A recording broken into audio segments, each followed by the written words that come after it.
Greetings everyone, welcome back to another episode of Bite Size History on History with Audrey D.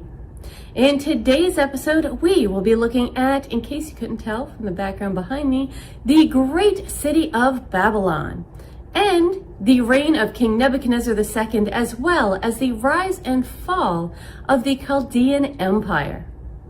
If you like bite-sized history so far, please make sure that you're hitting that like and subscribe button.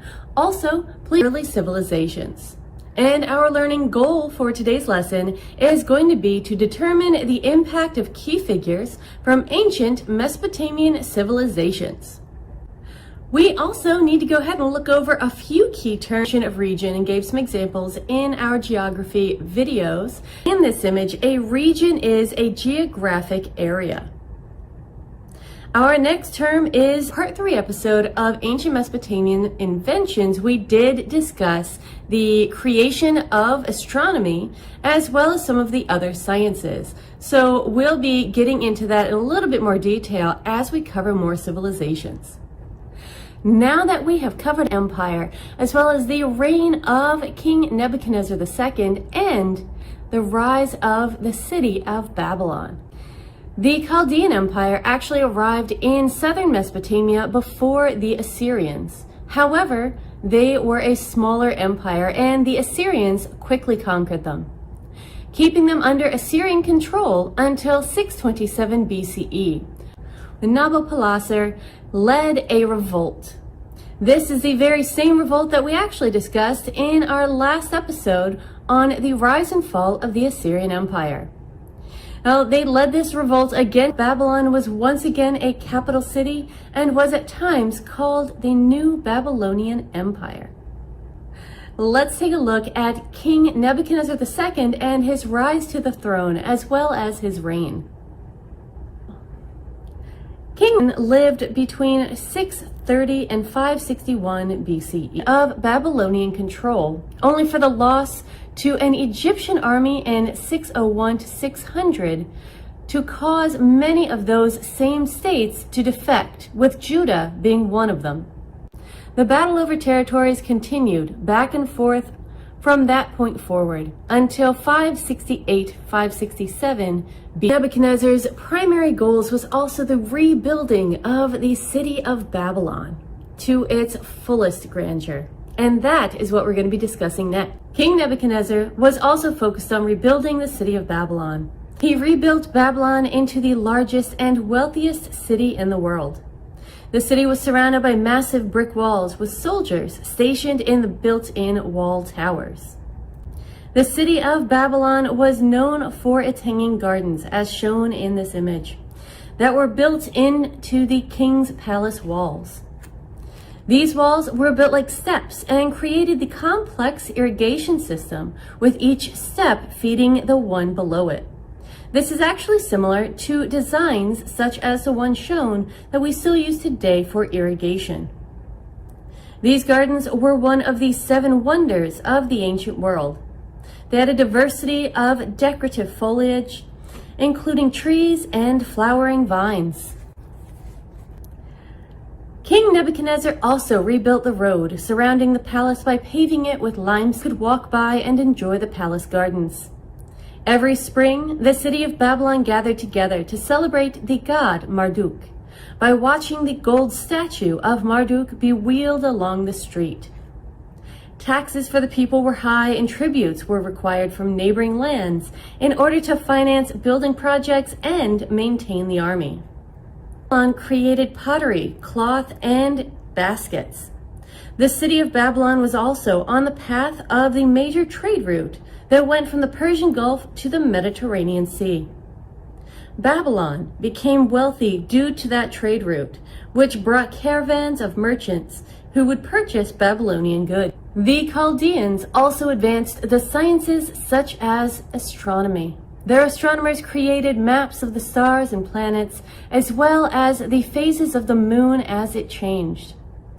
They were the first civilization to use the 7-day work week and created one of the first sundials. And this brings us to the fall.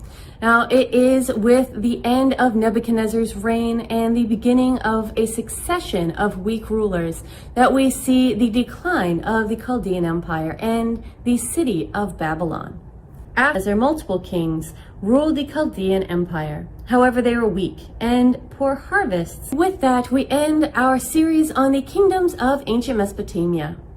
I hope you have a little bit better understanding of how the dynamics between each one of these reigns really interacted with the others, and how, when one empire or kingdom ended, a new one would begin. If you enjoyed this episode, please make sure that you hit that like and subscribe button. About ancient Mesopotamia or future episodes, please make sure that you put those in the comment section below. I'd be happy to answer them as soon as I can. You can follow me on Instagram and at the Epic of Gilgamesh, and the characters that are represented within this story.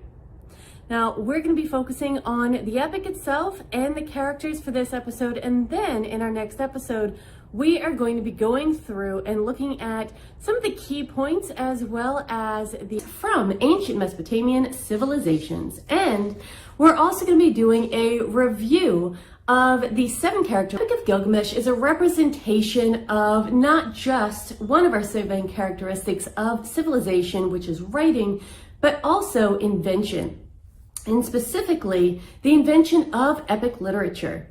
Now, like I said, Gilgamesh is a representation of epic literature in ancient civilizations.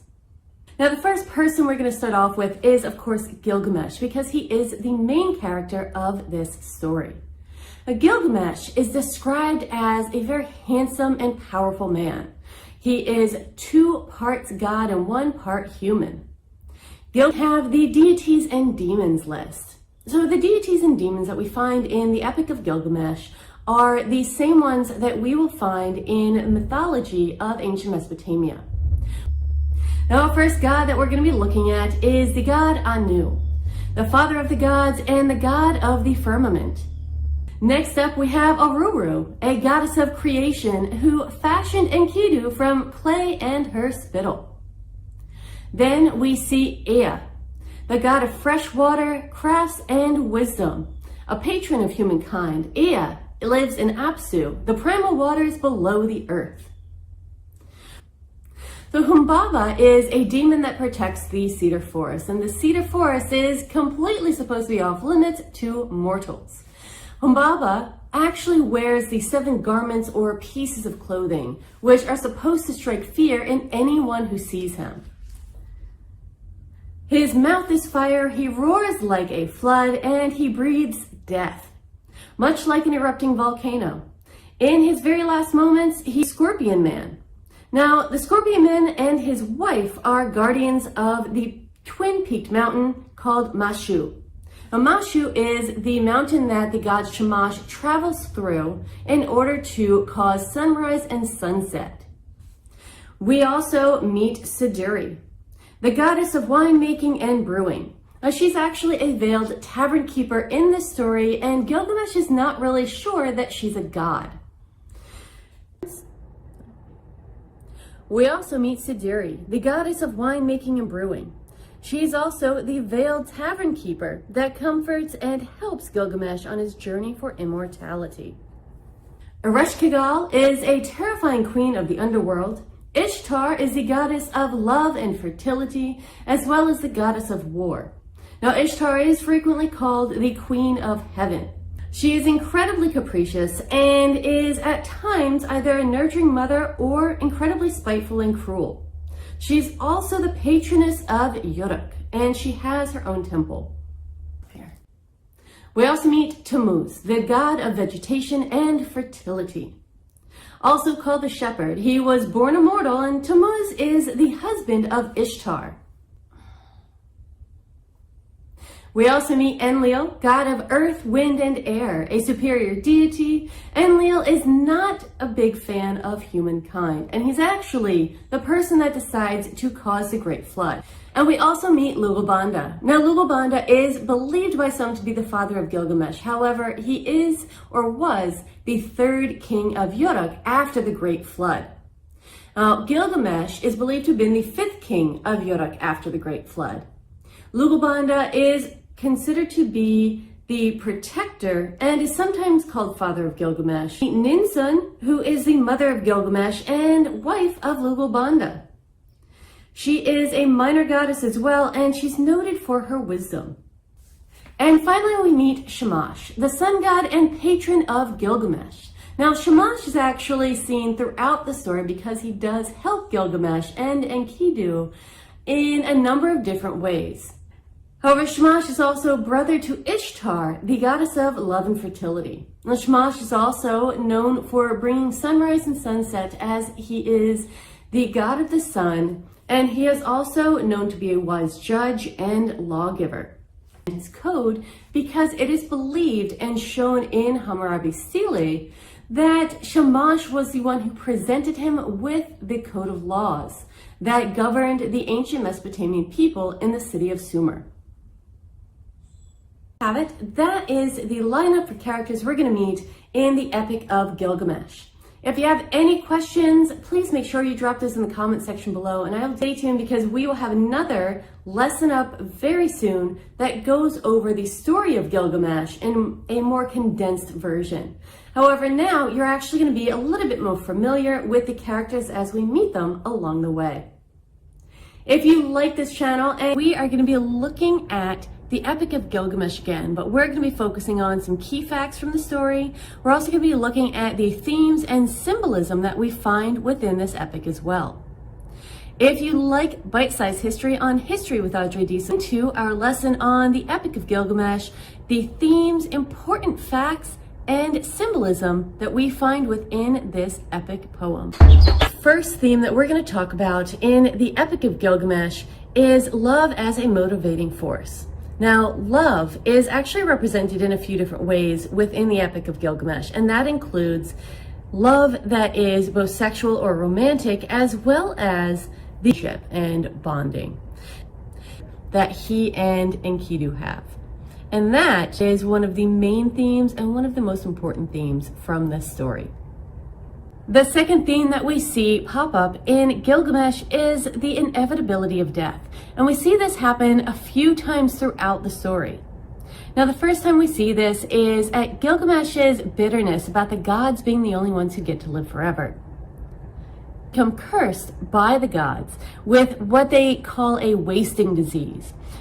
And in doing this, the gods have provided Enkidu with an inglorious death. What's meant by an inglorious death is that Enkidu will not get to fight and die in battle. He's going to die from a disease, and this is considered to be a waste of life. So Enkidu does end up dying, and Gilgamesh is faced with his own mortality as well. Gilgamesh is actually terrified of his own death. And when he faces the death of Enkidu, he becomes even more so terrified. And he goes off after Enkidu's death in a mission while in mourning. His next adventure, in which he looks to find Utnapishtim. Utnapishtim, as we found out in the story, is the only person aside from his wife who was given immortality by the gods. And this is because he and his wife helped the survival of humankind after the flood. In Utnapishtim's story, Gilgamesh finally has to settle with his fate of death.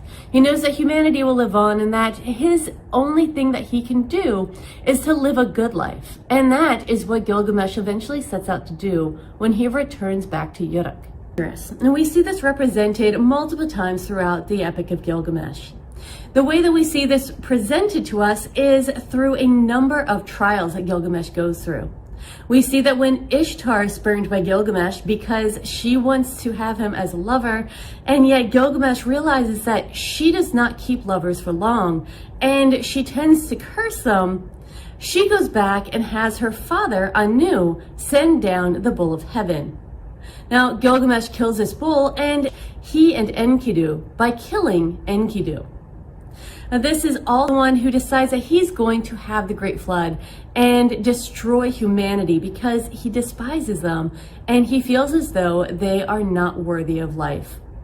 However, Ea is the one who ends up saving humanity by helping Utnapishtim and warning him and his wife so that their family as ark Throughout the story, we actually learn that the gods can both help and hinder mankind. And this is what we take away from ancient Mesopotamian gods and goddesses and their mythology.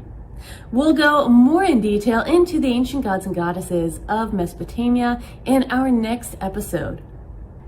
And the Epic of Gilgamesh wraps it up for today's episode of Bite-Sized History on History with Audrey D, all about the themes, symbolism, and key facts from the Epic of Gilgamesh. It also wraps up our mini-series on the Epic of Gilgamesh, and in our next episode, we are going to be focusing on the mythology of ancient Mesopotamia. I hope you've enjoyed these episodes so far, and it helps you get a little bit better understanding of both the Epic of Gilgamesh as well as where we get some of our epic literature today. These themes are prevalent through a multitude of mythologies and religions, so it's really interesting to be able to analyze them as we learn about each culture. Again, if you like Bite-Sized History on History with Audrey D so far, please make sure you are hitting that like and subscribe button. Also, you can find me on Instagram, TikTok, and Patreon as History with Audrey D. For more, so much for watching, everyone. I hope you have a fantastic